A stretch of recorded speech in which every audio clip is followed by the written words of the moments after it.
The LinkedIn Podcast Network is sponsored by TIAA. TIAA makes you a retirement promise, a promise of a guaranteed retirement paycheck for life. Learn more at TIAA.org/promises pay off.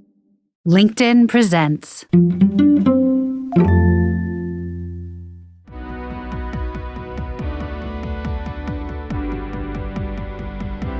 I'm Maura Aarons-Mele, and this is The Anxious Achiever, the show that looks at the intersection of mental health and work, and how we can all do both better.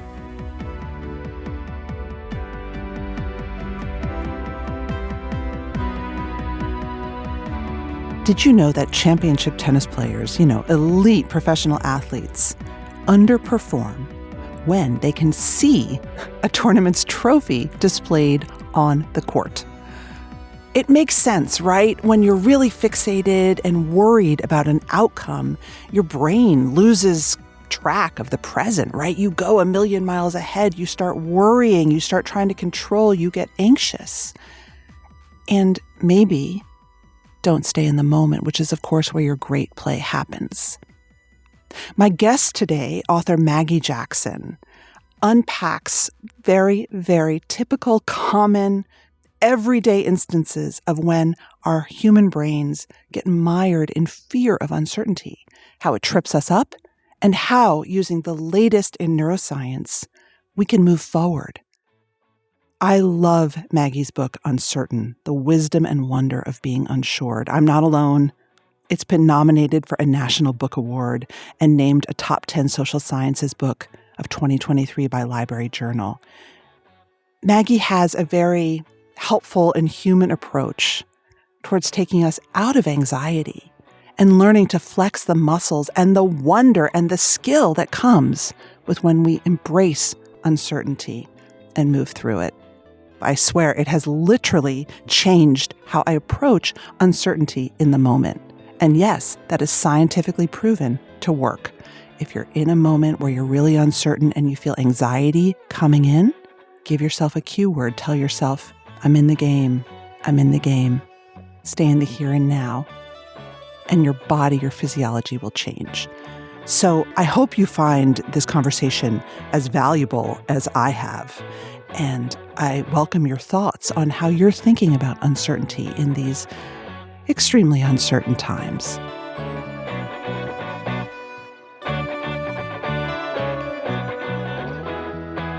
I think that there has been, my own work included, a lot of conversation in the past recent years about the fact that difficult emotions like anxiety aren't bad, right? They aren't bad or good. They're realities, they're emotions. We need to learn to manage them.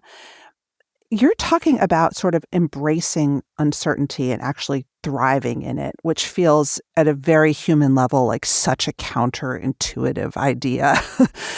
Why do we need to do this? What sparked this? Yes, and that's such a great point too, that when we're talking about, or when I talk about embracing uncertainty, I'm not saying, for instance, that uncertainty should be limitless or that all depths of uncertainty are what we need. We don't want to wallow in it. It's not the end goal. But evidence suggests that we live in an increasingly certainty-seeking culture. It's really time to hold it up to the light and then realize that we've very much misunderstood this state of mind.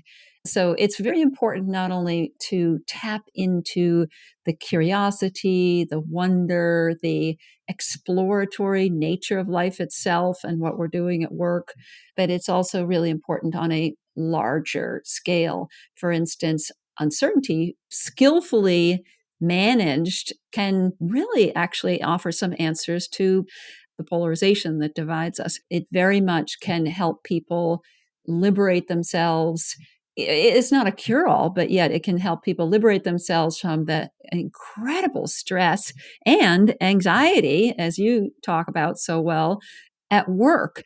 It can be an antidote to the narrow-mindedness that we see closing in on us in so many different ways. So I think we have both personal and also larger cultural issues at stake in, reimagining and updating our understanding of uncertainty.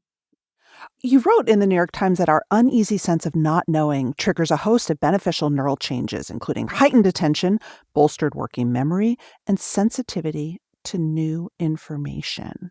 And you really dive into the brain science behind why embracing uncertainty can be beneficial. And yet you sort of talk about the accepted belief that anxiety equals fear of the unknown in our common parlance. Can you talk more about that? Like why we've come to sort of equate anxiety with fear of the unknown? Yes, and I think it's a great starting point to basically start off with the unease and the angst that uncertainty Yeah. gives us, because that's actually natural. I mean, we as organisms or, humans are built to seek and need answers. We need to operate that way. It's really important to understand, however, that unease is not the same or doesn't have to be the same as a negative, static inertia or weakness, what have you. So the discomfort of uncertainty is related to a stress response that you have when you meet up with something new, unexpected, ambiguous. It could be a traffic jam when you're late, or it could be a new memo from the boss, etc. Or even just, your child wakes up and they're kind of sick, but you're not really sure. This doesn't look like the normal cold. So when we meet something new in those circumstances, the body and brain kind of spring into alertness. And the neuroscience that you were talking about, the working memory and in fact the broadened attention, scientists sometimes call curious eyes, which is really interesting. That all is a kind of wakefulness. Scientists call it arousal. And so right then and there, we're talking about uncertainty as synonymous or as very closely related to a signal to yourself that the status quo has ended and you need to update your understanding of the world. Hmm. And in fact, a recent study that I just came across in medicine involves this benefit of the discomfort of uncertainty. A scientist at the University of Washington asked doctors after they'd finished their clinical shift about the sticky moments in their day. And what he found was that when they were uncomfortable, when something was uncertain and new, that's when their attention was heightened. That's when they began looking ahead to muster resources to cope with this new problem or situation. And so it totally underscores what the neuroscience is telling us about this good state. Uncertainty is good stress, basically. So that's a very, very important starting point. So uncertainty is good stress, which is different from the sort of presumed threat response and fight or flight arousal of anxiety or fear. Exactly. Exactly. So this is a different response. And, when we're fearful of something, whether it's just the unknown on a daily basis, the fear of the unknown that is now seen to drive a lot of anxiety, or whether we're just, going into that situation with the new, whatever traffic jam or memo, if we have a fear-based response, there's an entirely different physiological systemic change in our body. Basically, our blood circulation, rather than revving us up, actually drives blood toward the core of our body, away from the extremities, including the brain. So that's the shutting down that is associated with fear. So I'm basically talking about an opening up and a waking up versus fear. And so that leads us to kind of understand very importantly that our attitudes, our approach to uncertainty are very important. So for instance, we can actually consciously, deliberately tap into the good stress of uncertainty simply by expecting that life is unpredictable. Studies in laboratories and learning in dynamic situations show that people who expect that things won't change in a highly dynamic situation are less likely to pick up on the signal of uncertainty and also the signal of the change itself. So that's kind of like walking into the morning meeting and thinking, oh, another blah, blah, blah, nothing's going on here. And you can see common sense shows us that actually lowers our chances of picking up on the tension in the room or the change in the boss's facial expression. You want to be stressed, as one scientist told me, when things are most unpredictable. You want to have the stress of uncertainty. It's kind of like rolling up your cognitive shirt sleeves. Mhm. And in fact, one of the major stress hormones that's released under conditions of uncertainty is norepinephrine, which is actually related to cognitive effort. So I talk about leaning into uncertainty, and that's basically expecting that life is going to be challenging when it's a rapid change situation, rather than expecting that it's either threatening or that it's unfair, that life is, unpredictable. You see what I mean? It's that middle ground. I do. And I feel like for me, the sort of closest thing to a hack in your book is really that cognitive reframe of uncertainty as something to sort of fear, dread, and avoid at all costs versus, again, leaning into the curiosity and almost anticipation of it, which I love. But this is where my old friend anxiety comes in for me, because I think one of the challenges that I certainly see with anxious achievers is, you walk into that meeting, you do anticipate uncertainty. Indeed, you anticipate disaster. Bad things are going to happen. So that's sort of my question for you is, how do we turn the anxious person's anticipation of bad uncertainty into the more neutral, curious, observant framework that you're suggesting? I think, first of all, it's important to realize that uncertainty is now being seen as a lever to treat anxiety. So, just backing up a little bit, there are very interesting interventions that are targeting in a laser focused way people's approach to uncertainty, and that are successfully lowering the anxiety, lowering their worry, lowering depression, because as you were mentioning a minute ago, uncertainty is now seen as a sort of root vulnerability factor. So You call it the one fear to rule them all. yes, exactly. According to Nicholas Carlton, a Canadian researcher. And so, they talk about a transdiagnostic factor, something percolating below PTSD and OCD and anxiety and depression. And we can think of it as kind of a new lens. It doesn't, erase all the incredible work that's being done on anxiety. It offers a new lens. And so another preface to getting to the practical ways we can enter that meaning in a less anxious state. The other thing that's really important to understand is that, okay, uncertainty can have this incredible, spurring, provocative effect on us. It's good stress. But we also have a kind of personal comfort zone with uncertainty. Just as we might lie somewhere on the spectrum between introversion and extroversion, so too we lie somewhere on a spectrum called intolerance of uncertainty. So in a nutshell, in the simplest way possible, in this personality measurement kind of gauges whether or not you see at one end of the spectrum uncertainty as a threat, or at the other end, whether you see it as a challenge. Now, notice that I'm not saying people who are really tolerant, who just love uncertainty and cope well with it, are saying uncertainty is a picnic. It's easy street. No, it's a challenge. And I think that's really important to understand, something to manage, something to work with, but not, it's not that it's all cozy and comforty. It's not where the human wants to be.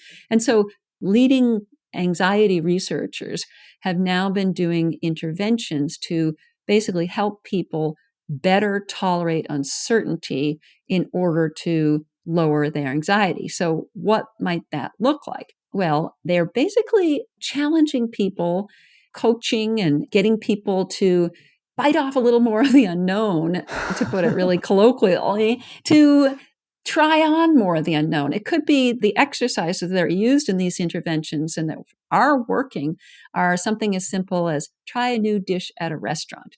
And, at first I thought, oh, come on, I really, honestly, we're talking about anxiety here. And then I began to think about how in all our lives, we yearn for the familiar and the routine, and we like to kind of hang out there.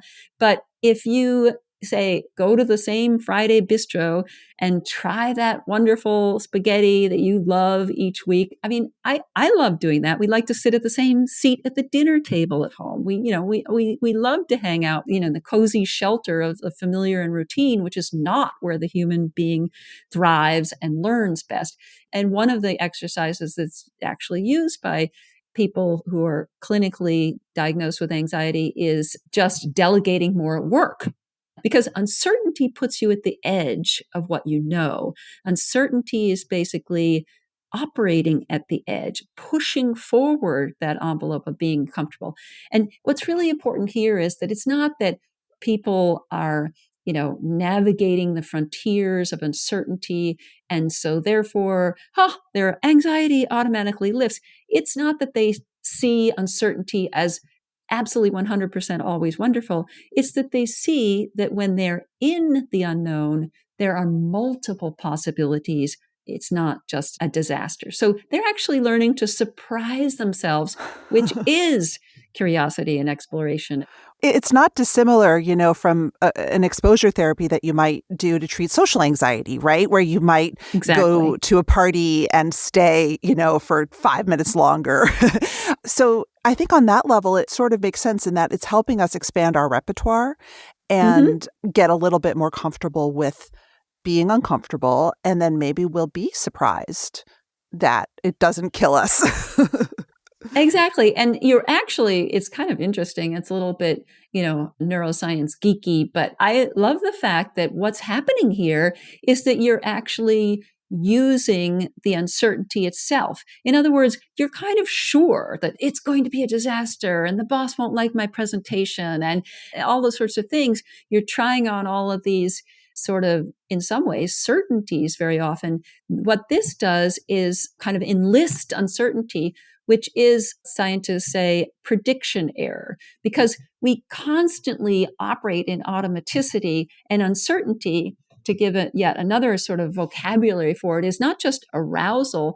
It's an arousal because your system senses that what your assumptions and your expectations are being contradicted by reality. So there's a gap between what you assume and what you've just found out, which is there's something new out there. And so this so-called prediction error is the signal that triggers the stress response. And it's really wonderful because when you're trying new things, you are seeking prediction error. You're seeking reality checks on your own knowledge.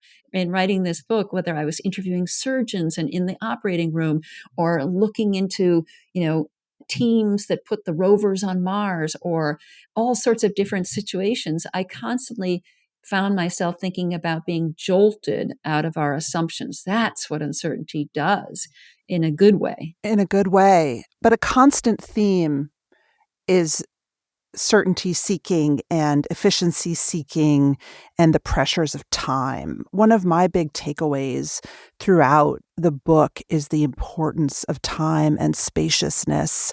You have a wonderful quote. I'm blanking on who said it, but that a pause isn't when nothing happens. Yes, a Stanford neuroscientist, Vinod Menon, who studies pauses between music movements and found that the brain was most active during those tiny slices of silence than when people were actually listening to the music itself. And that study made tremendous headlines and is so almost poetic because it shows us that rest is not idleness, that pausing is not nothing. And there are two pillars of uncertainty. One is that spur, it's forward motion. It provokes us out of our automaticity, as I've been mentioning. But also, uncertainty is itself a space. I kind of balked against the idea that uncertainty is a noun and, how do you uncertaintize yourself or something? But honestly, again and again, uncertainty is what I call wisdom in motion. It's a space for investigating a problem more deeply. So the adaptive expert, the agile expert, superior experts actually spend more time assessing a new complex problem than even novices do, whether it's in finance or chess or sports or, surgery. There are findings across many different fields. So they're kind of admitting that this new complex problem demands some uncertainty. Mm. Well, Rebecca Solnit talks about the spaciousness of uncertainty, which is a wonderful term. So that's the second pillar of uncertainty. But can I ask you and again, I know you're not a therapist or a doctor, but I think one of the things that we always talk about when we talk about anxiety is that anxiety causes you to sort of rush in with activity or answers or even just plain worrying where there is space to fill. And so I found myself reading your wonderful accounts of brilliant people taking space, whether it's daydreaming, enforced daydreaming or, being quiet and thinking that is so hard when you have the anxious mind. Right, exactly. I found it very hard to square the two. Yes, exactly. Because, if we're fearing the unknown, we want to avoid it or shut it down. And therefore, that lends itself to a rush to snap judgment. Whereas if we can inhabit uncertainty, it helps us be more attuned to what is, not what we expect or assume. And it also allows us and helps us to be in tune with what's going on at that moment, to be present to what's going on. And I call it inhabiting the question. So, for instance, the surgeon in the operating room who meets up with a problem, it's only adaptive experts who actually, as I was saying, slow down to investigate multiple possibilities within that space of uncertainty. They inhabit the question. And Dan Dwight, a CEO who got in touch with me about uncertainty in my book, said that, he went into a bankrupt company a number of years ago, and he found that as they were trying to climb out of bankruptcy, this company was really good at fixing problems.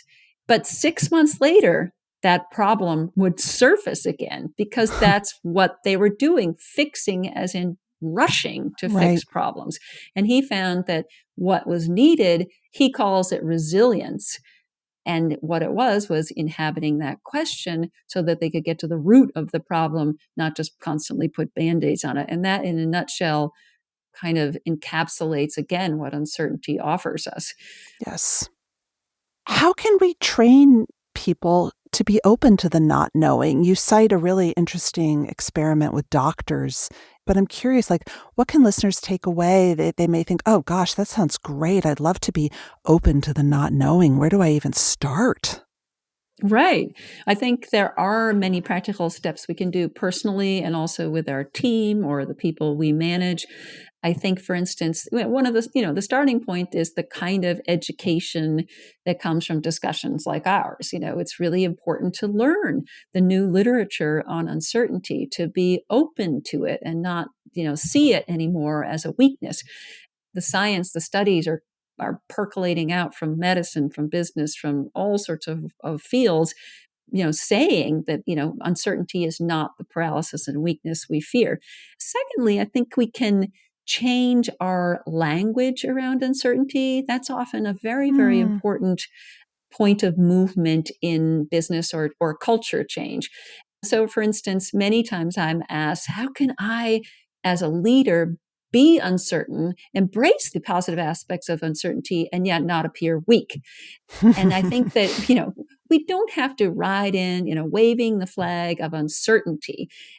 Just as you've talked about so well, it's really hard to, stride up on stage and announce to your team or the entire company, I'm anxious. Mhm. Well, I think that, I'm uncertain. I think that there are ways we can both not hide from expressing uncertainty, but broaden our vocabulary in and around uncertainty. So, for instance, we can say, well, let's keep this problem open for the evening. That's really important. Also, studies show out of Harvard and elsewhere that hedge words, for instance, the use of the word maybe or sometimes, are not broadcasting weakness as we assume, but actually people who use maybe or sometimes are actually seen as highly professional. They're seen as people that others would like to work with. They're seen as being open to another's point of view. Linguistically, that's what the word maybe does. It signals two things. One, I'm open to other perspectives, maybe, instead of saying therefore or you're wrong. But it also actually indicates that there's something more to know. So that's really important. Uncertainty is important to surface and unearth and to inhabit, because then people, especially in teams and groups, can then find out what they don't know. And if you're constantly just operating with what you already know, you're not moving forward, and you're certainly not being inventive. So I think our vocabulary is very, very important. And as you said, as you wrote so well, people prefer business leaders to never break a sweat. They prefer them to look, completely imperturbable, rock-like. But actually, as I'm saying, you want to be stressed when things are most unpredictable in a kind of open and energetic way. And you also want people to be uncertain in positive ways. So I think we can stretch our vocabularies, we can stretch our understanding of uncertainty, and then as the clinical psychologists are teaching anxious people to do, try it on in small steps. In the group setting, I think it's really important to stress that there is a social side of uncertainty, whether it's not jolting our assumptions, we're talking to someone whose politics we hate, at work or across the backyard, or whether it's trying to be better collaborators at work on a team or on a group. And I think that it's really important to understand that there are ways in which we can surface uncertainty. For instance, the Mars NASA teams that I investigated and that have been highly studied because they're so innovative used something called the listening ritual. And what all that meant was during the Mars exploration rover mission, which went on for many, many years, there was a standard way to end a meeting, whether it's by phone, conference call, in person, what have you. And that was to ask, is there anything else we need to know? Is there anyone who disagrees? They were seeking dissent, and they also treated disagreement, dissent, and expressions of not knowing as a positive. Instead of being seen as a jerk, they were actually welcomed. But it was that ritual, and all up and down. At one point, the rovers, someone had uploaded faulty commands, and one of these multi-million dollar, hundreds of million dollar rovers was at a risk of being lost. And so the project leaders shut down the entire mission for a weekend and sent everyone home to reflect. And then they called the first ever all hands meeting and said, we have to get back to the place of questioning where we were before. We can't lose that. That's where our success lies. And one of the sociologists who studied this mission, Janet Vertese at Princeton, told me uncertainty and also disagreement, that dynamic, that's why we're still talking about this team years and years later. The LinkedIn Podcast Network is sponsored by TIAA. In the last 100 years, we've seen financial markets swing, new currencies come and go, decades of savings lost in days, all showing that a retirement plan without a guarantee, quite simply, isn't enough. So more than a retirement plan, TIAA makes you a retirement promise. A promise of a guaranteed retirement paycheck for life. A promise that pays off. Learn more at TIAA.org/promisespayoff. I think you're also highlighting the importance of timing, which is something we don't think about at work, because making ritual and time for uncertainty is effective. But that leads me to another question. You cite a study, the Kruglansky experiment, where some respondents were shown videos that were quite traumatic of 9/11, and some were shown more banal videos. Those who had been shown the traumatic videos had less, I think, of a tolerance, which makes me think, again, practically, there's a big difference between being uncertain as a leader in front of a traumatized workforce versus one that isn't in a safer space for questioning. Like, how do we balance the fact that basically a lot of our population is the equivalent of people who've just watched the 9/11 videos? Yes, exactly. Well, what you're pointing to is very, very important to understand. And I think it can equip us to deal with uncertainty, to be less anxious. And that is to understand that the tolerance we have for uncertainty is situational. it is affected by our environment and by context. So people who are tired, people who feel pressured to give an answer, people who have information overload all become more intolerant of uncertainty. Even if you start off pretty tolerant, you're quite an explorer, etc. You're quite curious at work. So that's really important to understand. So if you're going through a merger, or if people have, the accountants who deal with that incredible accounting season where they don't get any sleep, it's really important to understand in a kind of metacognitive view that at that point, people are going to be more anxious, if you will, or driven toward, as Kruglansky says, leaping toward an answer, any answer. Any answer. So people close down because they want to get that over with. And so it's really important that uncertainty is situational as well as trait-like. And what I've been saying is that your trait or your comfort zone, your personal comfort zone with uncertainty can be shifted. You can change the dial, move the needle by constantly being open to and trying new things. But at the same time, you also can help yourself being more intolerant to uncertainty by, for instance, being healthy. And in this day and age, it's really difficult. People are rushed, people are stressed, people are tired. And so at the very least, we can understand that we might be more driven to race to an answer when we're in that situation, and leaders can account for that. I think that's really important. Yeah. And I think one thing to add here is the second link between uncertainty and well-being, our approach to uncertainty.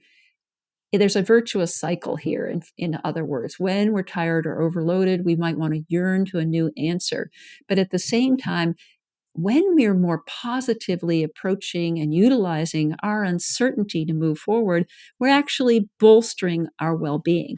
And how? Well, for instance, people who are tolerant of uncertainty are going to be less anxious. One of the studies that I've talked about found that in people with GAD, generalized anxiety disorder, one of the most intractable forms of anxiety to treat, when they were treated in a 12-week therapy program, one-on-one therapy hours, to bolster their tolerance of uncertainty, their worry levels fell to about the same as the general population. That's stunning. That's amazing.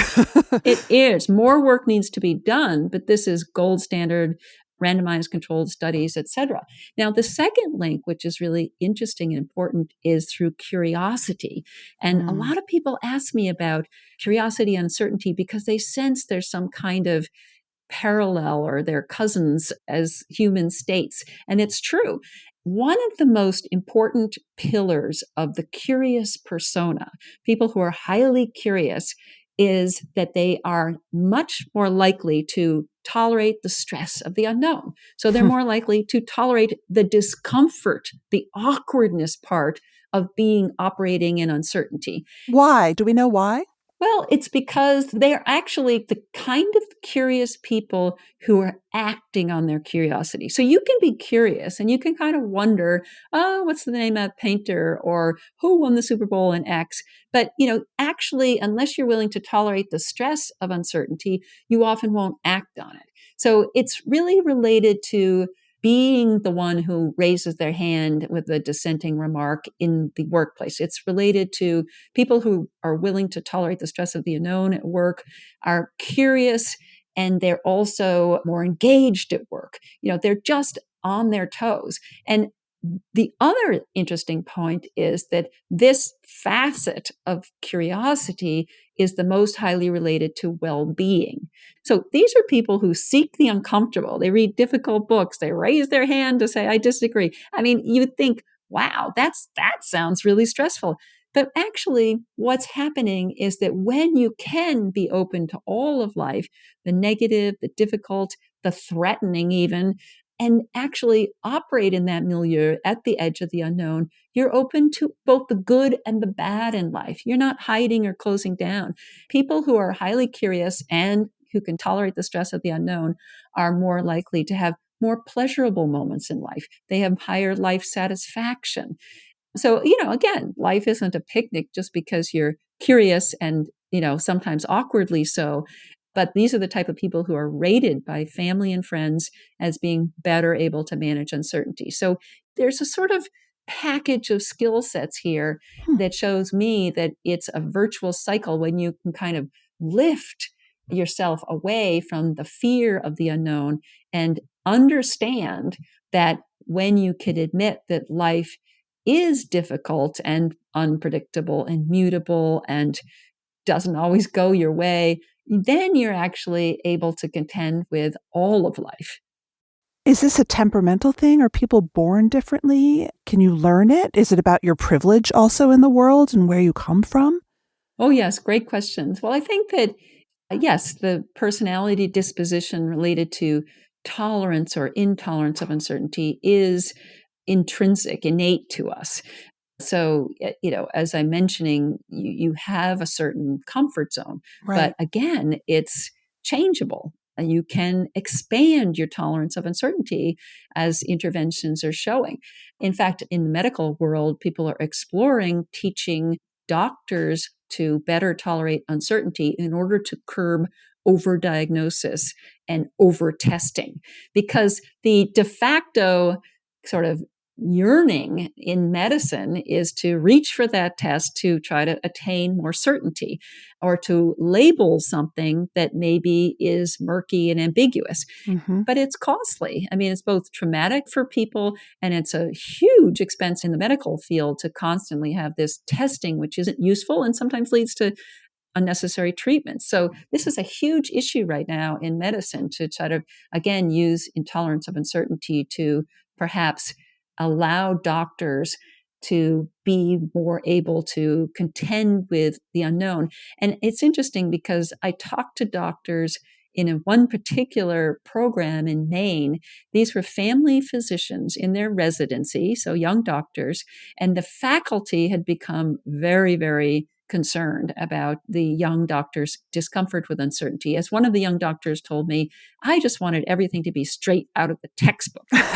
And Don't we all? yeah, Don't we yes, all? exactly. And how did they move the dial? Because the faculty created a successful kind of intervention, a program to help bolster their tolerance of ambiguity and uncertainty. And what they did was include more time for reflection. Mm. So that spaciousness, that pausing, that ability to not just run with the first answer, which is often off base and usually based on what you know in the past. So you want to be able to reconsider something as murky and complex. They also explicitly put uncertainty on the table and told the young doctors it's okay not to know. Well, isn't that something all leaders and managers can do? To say, instead of coming expecting the outcome oriented meeting, which is very, very, very popular, everybody comes in with an answer, we battle it out, and we leave with an answer.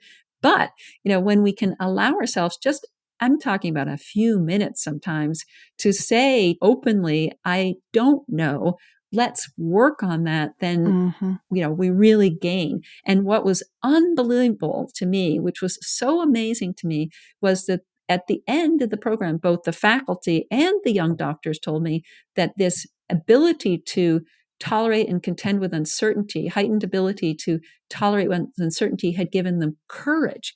There's another word that we Wow. don't think of as being synonymous with. And why? Because basically, as one program leader told me, uncertainty allows you to consider and reconsider and so strengthen your ability to contend with the next problem. It gave them courage. They were building their skills through the use of uncertainty because uncertainty is a vehicle. It's not the end route. And I thought it was wonderful because the great psychologist, philosopher William James talks in one of his huge volumes about the courage of a maybe. He says, no act of faithfulness, no great deed is undone without the courage of a maybe. It does feel very brave to be a maybe, especially, in a place that isn't psychologically safe, Mm-hmm. when the messages that we get are just to be efficient and solve things. I want to go to one of my favorite examples in the book that I did send to my kids. Talk about using cue words and trying to be open to uncertainty, even while you're in the process of trying to achieve an outcome that you really, really care about. That's really important. And I think a very liberating new understanding of uncertainty and stress and its relationship. a lot of the time through the dopamine circuits, we often talk about ourselves as reward-based people, that we are going through life seeking reward, and that's how we learn, and et cetera, et cetera. Well, it's kind of a narrow view of how we operate. And in fact, it underlies a lot of how AI is built, and that's another problem and another podcast. But in any case, I think we so often worry about the outcome. If you're giving a speech or you're having a sports game, culturally and maybe individually, we think about that score, or we think about whether we'll triumph at the end of that speech. And what that does, while it's very important, I mean, we need to move through life operating on attaining rewards because that's part of moving forward. But at the same time, it takes us away from the present moment in a way that's really corrosive. Just for one example, there's a study that showed a mega analysis of professional tennis tournaments. And I mean, at the top, Wimbledon and the US Open tournaments. And they found that if the trophy was displayed on the court during a finals match, the best player on the court, the one who was expected to win, faltered. He struggled. It was that reward-based outcome. They didn't lose the game more, but they were struggling through it. And so it's called reward-based distraction in psychology. So how do we push back on that? Well, what we want to do is be able to inhabit the uncertainty. We don't know the answer. So we're kind of dragging ourselves down if we're focused on the answer, when the whole reason that we need process is to get to an answer. So what about process? Well, what you want to do is restore the ability to be in the situation to its fullest, to have those curious eyes, as I mentioned.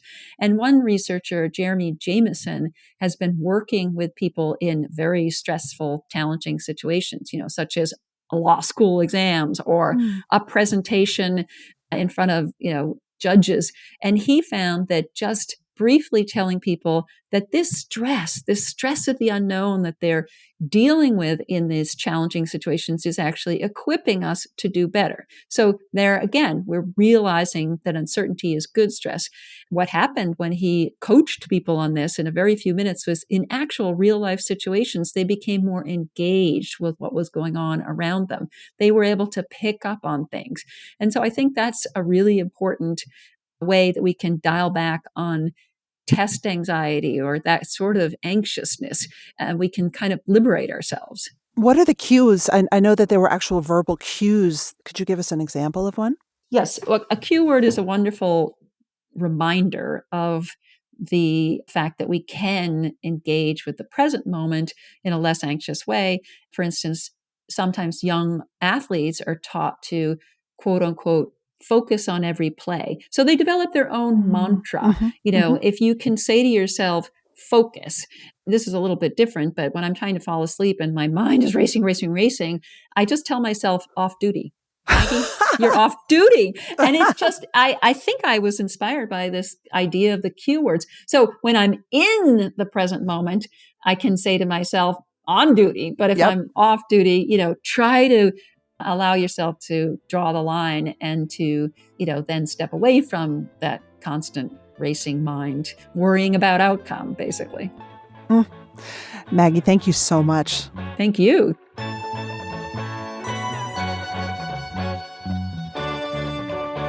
That's it for today.